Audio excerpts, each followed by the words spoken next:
In this video, we're going to be talking about the basics of the GA4 BigQuery schema. Starting with number one then. So what is the GA4 BigQuery export schema? GA4 exports event stream data to BigQuery. This means it's exporting a list of every single event happening on your website separately. So most things you do on a website have their own event, which is tracked. This could be a page view or a first visit, session start, etc., etc. And Google collects a ton of information about these events, and they're stored in the schema. So these are the tables that look a little bit like this. And these could be fairly standard little bits of information, such as the event day or the timestamp, for example. Or they could be more customized piece of information, such as the company that filled out a form, for example. When this data is exported to BigQuery, it goes into tables. So the schema of those tables describes all the data that you have access to. And just a bit of a note, Google talks about any piece of data that comes with an event as a property, and that's however it was collected. So we'll use the same terminology throughout these videos as well. One thing to note though is that the streaming and daily versions of the GA4 export contain slightly different schema. The streaming tables basically contain less fields. Right, so on to section 2. So what we're going to do is we're going to group the different event properties into different groupings. We can see when we're looking at the schema like this, it might just feel a little bit overwhelming and it's a little bit hard to make sense of what they're all doing. But it's actually easier when you just group them into the different role that they're serving. There are event properties that every event has. Event name, for example, so this could be a page view, this could be a session start, this could be a purchase event, etc., etc. So every event is going to obviously have a name, and then we're going to have things like event timestamp, event date, etc. So this is obviously the time, the date that this event was fired on. And this is what it looks like in the schema. This is the kind of place these things appear. Then we've got event properties that help you tie events together. These are really, really crucial. Examples of this are session ID and user pseudo ID. So let's say we have a collection of different events. So we have session start, we have a page view, we have a scroll, and then, we get to a purchase event, for example. How do we know whether all of these actions took place within a session or not? And this is where things like session ID come in. So session ID allows us to group together different events that happened and tie them to individual sessions or to individual users in this case as well. And the session ID can be found in the event parameters, which is a nested field, which I'll talk a little bit more about later on. And then we've got user pseudo ID, which is actually sitting in its own field here. Then we have event properties that tell you about the user who sent the event. Like user ID, for example, is the user logged in. To set up user ID, that does involve some additional configuration up front, but it's really useful to get a lot more information about that user. And then whether the user is active or not. And this is where they sit within the schema, those examples.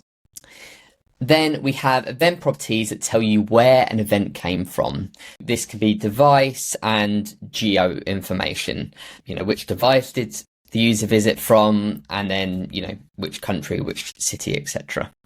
And these are contained in nested fields as well, so device and geo. And a little bit later on, I'll talk through how to query these and all that information.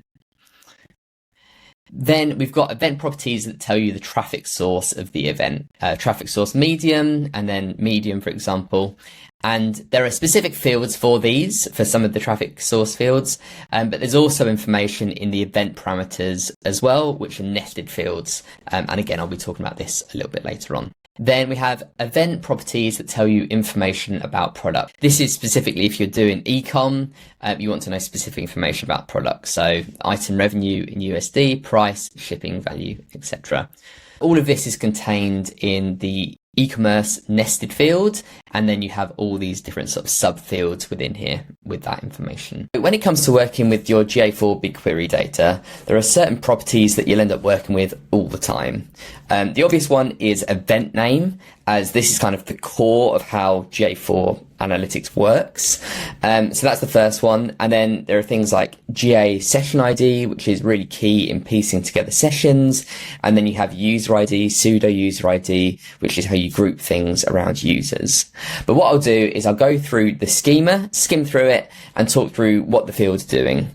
Right, so coming onto our schema. At the top here, we can see a load of different fields that are related to events. The core of this is the event name, and then you have the date and timestamp associated with that specific event. Now, the event parameters contains a ton of information in there. So it contains a load of traffic information, for example. That's where your GA session ID is, the user, for example, and any custom event parameters as well that you want to put in, and that's where they go. You'll always be unnesting that. That would be quite a common thing that you work with. Then there are other fields in here, such as event value in USD, event bundle, sequence ID, things like this, which are all basically just things that are specifically tied to the event and you'll use in specific circumstances. Coming further down, we have our user ID and pseudo user ID. And what this allows us to do is tie things together to a specific user. So user ID needs more custom configuration, is usually to do with a logged in user, for example, whereas pseudo user ID is a unique device browser pairing. So they're slightly different things, but they're really useful at understanding how a specific person or user is interacting. We then come on to privacy info, which has some nested fields here. And these contain information based on the consent status of a user when consent mode is activated. We then have user properties, and these contain any sort of user properties that you've set. And yeah, these are nested, so you need to access these in the same way that you do event parameters as well. Then you've got things like user lifetime value. So this can be sort of really useful when you're doing analysis later on. And then you've got things that are definitely more self-explanatory. So you've got device linked to that specific event, mobile, desktop, etc. And you've got geographical information as well. So city, country, region, etc., etc. Then you've got app info. So what this just contains is information about the app in which the event was initiated. Fairly self-explanatory. Then I'm going to skim over traffic source stuff because we've got a whole separate video on this. But traffic source is, one form of traffic attribution. And then we've got collected traffic source as well. We've got session traffic source, last click as well. So all of those will be covered in a separate video. We've got stream ID and platform. And these contain information about obviously the stream and then the app platform as well that was used for the event. Then coming further down, we've got our e-commerce data. So this allows us to look at, purchase revenue in USD, purchase revenue, etc., etc. And linked to that, but slightly different, we have the item level data. So this contains information about items included in an event. This allows us to go sort of more granularly into details. And then further down, we have a few other fields here. So is user, is active user. And then we have some batch fields, which allow us to track the sequence of events, requests and pages, which is all useful. And then, we've got some traffic stuff as well down here. And then finally, we've got publisher.